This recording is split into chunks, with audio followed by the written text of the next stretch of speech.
اللہ اکبر اللہ اکبر۔ زمانے بعد آج اس مسجد میں اذان ہو رہی ہے۔ اتفاق ہے کہ ایک مسلم مسافر ادھر سے گزرا اور اس گاؤں میں ویران پڑی مسجد میں نماز ادا کرنے کی اجازت چاہی۔ اس مسجد کی متولی گیتا کماری نماز ادا ہوتے دیکھ کر بہت خوش ہیں۔ ریاست بہار کے کھربھیا گاؤں میں برسوں سے کوئی ایک بھی مسلمان آباد نہیں ہے، اس لیے مسجد ویران پڑی ہے۔ یہ گاؤں دارالحکومت پٹنہ سے تقریباً 40 کلومیٹر دور ہے۔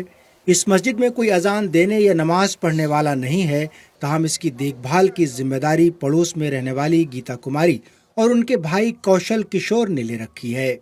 وہ اس کی حفاظت اور صفائی کا خیال رکھتے ہیں۔ یہ بچار تو برسوں سے تھا، لیکن 2019 میں ہم دونوں بھائی بہن ایک ہی ساتھ دیکھ کر بولے کہ یہ جو مسجد کی استھتی اچھی نہیں ہے، بڑھیا نہیں لگتا ہے دیکھنا اس جرجر استھتی میں، اس کے لیے کچھ کرنا چاہیے۔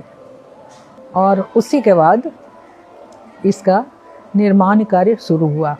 یہ مسجد بوسیدہ ہو کر منہدم ہو گئی تھی اور گائے بھینس کا استبل بن چکی تھی۔ پھر گیتا اور کوشل نے اس کی مرمت کروائی۔ تعمیر نو کے بعد یہ محفوظ ہے، تاہم اپنے نمازیوں کے لیے ترس رہی ہے۔ مجھے وہ مسجد ایک خاص دھرم کی جگہ سے زیادہ لگتا تھا کہ اپنے گھر کا ایک حصہ ہے، تو جیسے اپنے گھر کا کوئی ایک کونے کی دیوار گرنے لگے تو درد ہوتا، تو ایسا ہی درد ہوتا تھا۔ کھربھیا سے تقریباً 80 کلومیٹر دور واقع ماڑی گاؤں کے اجے پاسوان پوجا پاٹ ختم کر رہے ہیں، تاہم اب ظہر کا وقت ہو چلا ہے، اس لیے انہیں اپنے گاؤں کی مسجد میں اذان دینے کی جلدی ہے۔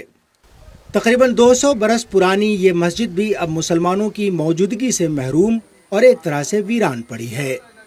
اجے پاسوان کو اذان کہنی نہیں آتی، اس لیے بازار سے ایک چپ خریدی اور اذان کے اوقات پر اسے پلے کرتے ہیں۔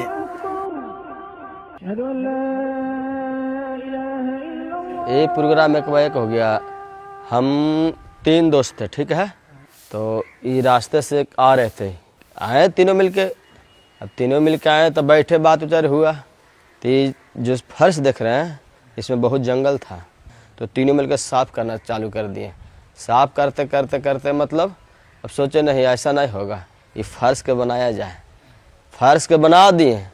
فرش کے بناتے بناتے پھر سوچے نہیں اس میں سانج بتی ہو گئے، اگربتی لوہمان جلاوے تو ذرا اچھا رہے۔ وہاں سے مطلب ہم لوگ کا موڈ چینج ہوتے چلا گیا۔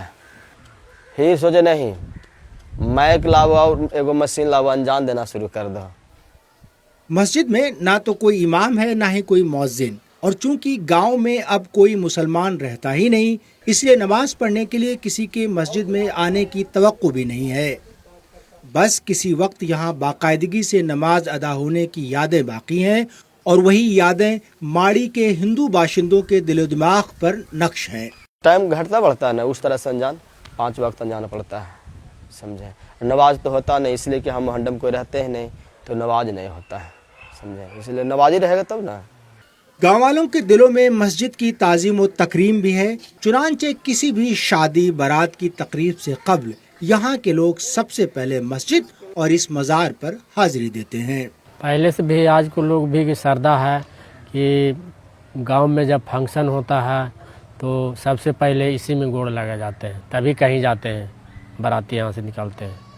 ایک ایسے وقت جب بھارت میں مذہبی جنون اور نفرت کی بنیاد پر سیاست کا ماحول ہے، جب مسلمانوں کے مذہبی مقامات کی توڑ پھوڑ اور مساجد کو متنازع بنانے کی خبریں ایک عام بات ہیں، تو اس ماحول میں اس ویران مسجد کے تئیں اس گاؤں کے ہندوؤں کی تعظیم و توقیر کا یہ عمل ایک مثال بن کر سامنے آتا ہے۔ ایک وقت تھا کہ ان گاؤں میں تقریباً نصف آبادی مسلمانوں کی تھی، تاہم تقسیم ہند کے دوران بہت سے لوگ پاکستان ہجرت کر گئے، اور جو بچے تھے وہ بعد میں متعدد بار ہونے والے فرقہ وارانہ فسادات کے سبب محفوظ مقامات پر نقل مکانی کر گئے۔ یہی وجہ ہے کہ اس خطے کے متعدد گاؤں میں ایسی درجنوں مساجد ویران پڑی ہیں، تاہم بعض گاؤں کے مقامی ہندوؤں میں ان کی تعظیم و تکریم کا جذبہ ہے، اس لیے محفوظ ہے۔